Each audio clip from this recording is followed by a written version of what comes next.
Welcome to கிரிக்கல் channel. இன்னைக்கு இந்த வீடியோல எதை பத்தி பார்க்க போறோம்னா சோப் கவரை பத்தி தான் பார்க்க போறோம். சோப் கவர்னா என்ன, அதோட பேசிக்ஸ், அப்புறம் 3D ஆப்ஜெக்ட், அது பத்தி இந்த ஃபுல் வீடியோ பார்க்க போறோம். ஆக்சுவலா வந்து 2 வீடியோ போஸ்ட் பண்ணியிருக்கேன். ஒன்று வந்து பேசிக்ஸும், அப்புறம் இன்னொன்று வந்து 3D ஆப்ஜெக்டும் போஸ்ட் பண்ணியிருக்கேன். மேலே கார்டு வந்து செக் பண்ணிக்கோங்க. வாங்க வீடியோக்குள்ள போகலாம். அதுக்கு முன்னாடி சேனல் சப்ஸ்கிரைப் பண்ணிட்டு பெல் ஐகானை கிளிக் பண்ணி ஆல் செலக்ட் பண்ணுங்க.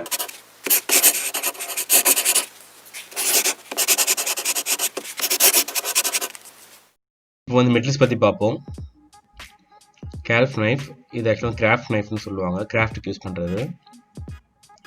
அப்புறம் நார்மல் கட்டர், அப்புறம் டிவைடர், இது வந்து மெஷர்மெண்ட்காக. உங்கள் ஸ்டார்டிங் ஸ்டேஜில் உங்களுக்கு விருப்பமாக என்ன சோப் வேணால் யூஸ் பண்ணலாம். ஆனால் சோப் கொஞ்சம் ஃப்ளாட்டாக இருக்கான்னு பார்த்துக்கோங்க. ஸ்டார்டிங் ஸ்டேஜில் ஒரு சின்ன சோப் வந்து கட் பண்ணி ப்ராக்டிஸ் பண்ணிவிட்டு அப்புறம் கொஞ்சம் பெரிய சோப்பை யூஸ் பண்ணிங்கன்னா கொஞ்சம் பெட்டராக இருக்கும். இந்த நைஃபை வச்சு எப்படி இந்த சோப்பில் கார் பண்ண போகிறோம் இப்போ பார்க்க போகிறோம். இப்போ நான் வந்து நான் ஃபஸ்ட்டு ஃப்ளாட் பண்ணியிருக்கேன். ரீசன் என்னன்னா, இதோட அந்த கம்பெனியோட பிராண்டிங் இருக்கிறதுனால ஜஸ்ட் அந்த கட்டரை நைஃபை வச்சு இப்போ நான் அந்த கட்டரை வச்சு ஃபஸ்ட்டு அந்த சோப்பை வந்து ஃப்ளாட் பண்ணிக்கிறேன். அப்போ தான் ஸ்கெட்ச் பண்ணி கட் பண்ணும்போது ஈஸியாக இருக்கும். கொஞ்சம் கட் பண்ணும்போது பார்த்து கட் பண்ணுங்க கையை, இல்லைன்னா க்ளவுஸ் இல்லை கிளாத் அதை கொஞ்சம் கையை கவர் பண்ணி கூட கட் பண்ணுங்கள். இப்போ நான் பண்ண போகிறது ஒரு ஆமை, அது 2 சைடும் ஒரே மாதிரி இருக்கிறதுனால ஃபஸ்ட்டு அந்த சோப்பை 2ஆக டிவைட் பண்ணிக்கிறேன். அதுக்கப்புறம் மேலே ஸ்கெட்ச் பண்ணுறதுக்கு டிவைடட் வச்சு ஜஸ்ட்டு ஒரு மார்க்கிங் லைன் மட்டும் போட்டிருக்கேன். உங்களுக்கு பிடிச்ச மாதிரி எந்த ஆப்ஜெக்ட் வேணால் நீங்கள் கார் பண்ணிக்கலாம். ஆனால் அதுக்கு முன்னாடி அதோட ஸ்கெட்ச் பண்ணி பார்த்துக்கோங்க. அதுக்கப்புறம் ரெஃபரன்ஸ் ஃபோட்டோவும் கொஞ்சம் கூகுள் பண்ணி பார்த்துக்கோங்க. அப்போ தான் உங்களுக்கு ஒரு ஐடியா இருக்கும். நீங்கள் பிளாக்காக ஸ்டார்ட் பண்ணால் கஷ்டமாக இருக்கும். நான் ஜஸ்ட்டு மேலே ஸ்கெட்ச் பண்ணியிருக்கேன், அதே பாயிண்டில் வச்சு ஜஸ்ட்டு நான் ஒரு அவுட்லைன் மட்டும் போட்டுக்கிறேன். இந்த மாதிரி ஸ்கெட்ச் கரெக்டாக பண்ணிக்கோங்க. முடிஞ்சளவு கொஞ்சம் தெளிவான ஸ்கெட்சாக போட்டுக்கோங்க. சும்மா ரஃபாக ஸ்கெட்ச் பண்ணாமல் தெளிவான ஸ்கெட்ச் பண்ணால் தான் உங்களுக்கு கட் பண்ணும் போது ஈஸியாக இருக்கும். முடிஞ்சளவுக்கு அந்த சோப் கொஞ்சம் க்ளீன் பண்ணி வச்சுக்கோங்க. அப்போ தான் உங்கள் லைன்ஸ் எல்லாம் தெளிவாக தெரியும். பாருங்கள், நான் அந்த எக்ஸஸ் பற்றி தேவையில்லாதெல்லாம் இந்த பெரிய கட்டரை வச்சு நான் கட் பண்ணி வெளியே எடுத்துடுறேன். இந்த மாதிரி உங்களுக்கு தேவையில்லாத பாட்டெலாம் பெரிய கட்டரை வச்சு கட் பண்ணி எடுத்துடலாம். கட் பண்ணும்போது கொஞ்சம் பார்த்தே கட் பண்ணுங்கள்.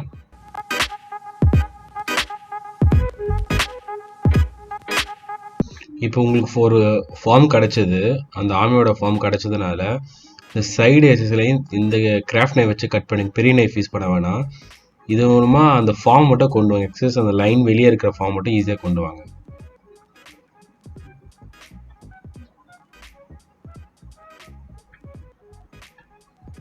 எக்ஸஸ் பார்ட் ஃபுல்லாக கவர் பண்ணிவிட்டு அந்த ஃபார்ம் மட்டும் ஈஸியாக கொண்டு வாங்க. இப்போ நான் அந்த சைடு தெரிகிற உங்களுக்கு அந்த ஆமையோட ஃபோட்டோ மாதிரியே தேவையில்லாத பார்ட் மட்டும் ஃபஸ்ட்டு அந்த ஃபார்ம் க்ரியேட் பண்ணி கட் பண்ணி எடுக்கிறேன்.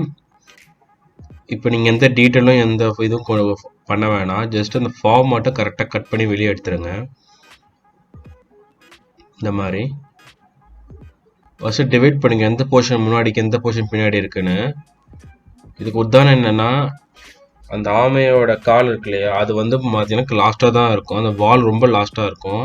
அதை மைண்டில் வச்சு பண்ணுங்கள். தலை பார்த்தீங்கன்னா ஒரு 2வது இடத்துல இருக்கும், கை பார்த்தீங்கன்னா ஒரு 3வது இடத்துல இருக்கும், வால் பார்த்தீங்கன்னா 4வது இடத்துல இருக்கும். இந்த மாதிரி அப்புறம் அந்த ஓடு பார்த்தீங்கன்னா 1வது இடத்துல, இந்த மாதிரி அந்த பொசிஷன் எங்கே இருக்கும் அது மாதிரி டிவைட் பண்ணி ஒர்க் பண்ணிங்கன்னா ஒரு 3D ஃபீல் ஈஸியாக கொண்டு வந்துடலாம். இதில் இது மாதிரி ஃபார்ம் ரிலேட்டடாகவே நீங்கள் ஒர்க் பண்ணுங்கள்.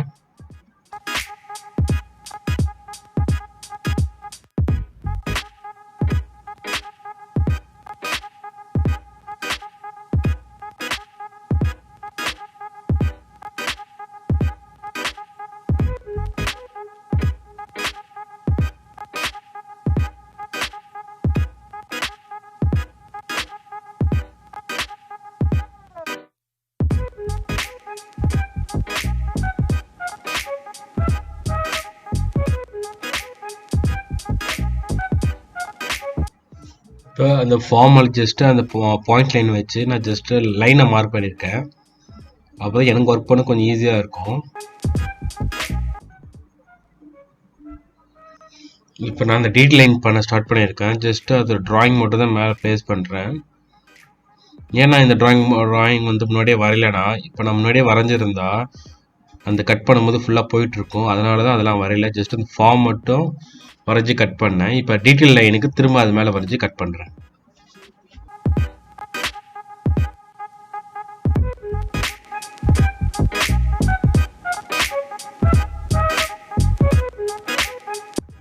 இதே மாதிரி திரும்ப திரும்ப நீங்கள் உங்களுக்கு தேவையான இடம் மட்டும் விட்டுட்டு மற்ற இடத்த வந்து நீங்கள் கவர் பண்ணிகிட்டே வாங்க. தப்பு பண்ணிடாதீங்க. சப்போஸ் அது வந்து உடஞ்சாலோ இல்லை நீங்கள் தப்பாக கவர் பண்ணாலும் திரும்ப ஒட்டக்க முடியாது. ஏன்னா அது சோப்பு கிளே மாடல் மாதிரி தேவையான இடத்துல வச்சுட்டு தேவையான இடத்துல வந்து எடுக்க முடியாது. கொஞ்சம் பண்ணுறதுக்கு முன்னாடி கொஞ்சம் நல்லா யோசித்து பண்ணுங்க. திரும்ப இதே ஃபார்ம் வந்து திரும்ப திரும்ப ரிப்பீட் பண்ணிகிட்டே இருங்க. அப்போ தான் அந்த ஃபார்ம் ரிஃபைன் ஆகிட்டு உங்களுக்கு வரும்.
இதே மாதிரி வேறு ஏதாவது இன்ட்ரெஸ்ட் வீடியோ உங்களுக்கு தேவைப்பட்ட கீழே கமெண்ட் செக்ஷனில் கமெண்ட் பண்ணுங்கள். நான் கண்டிப்பாக வீடியோ போடுவேன். அதே மாதிரி ஃபேஸ்புக், இன்ஸ்டாகிராம் அக்கௌண்ட் ஐடியும் கீழே கொடுத்துருக்கேன். அதுலேயும் என்ன ஃபாலோ பண்ணிக்கோங்க.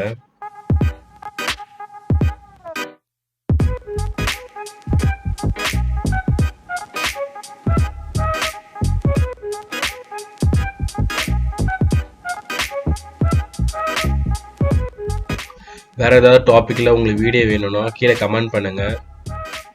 கண்டிப்பாக நான் போஸ்ட் பண்ண ட்ரை பண்ணுறேன். தேங்க்யூ.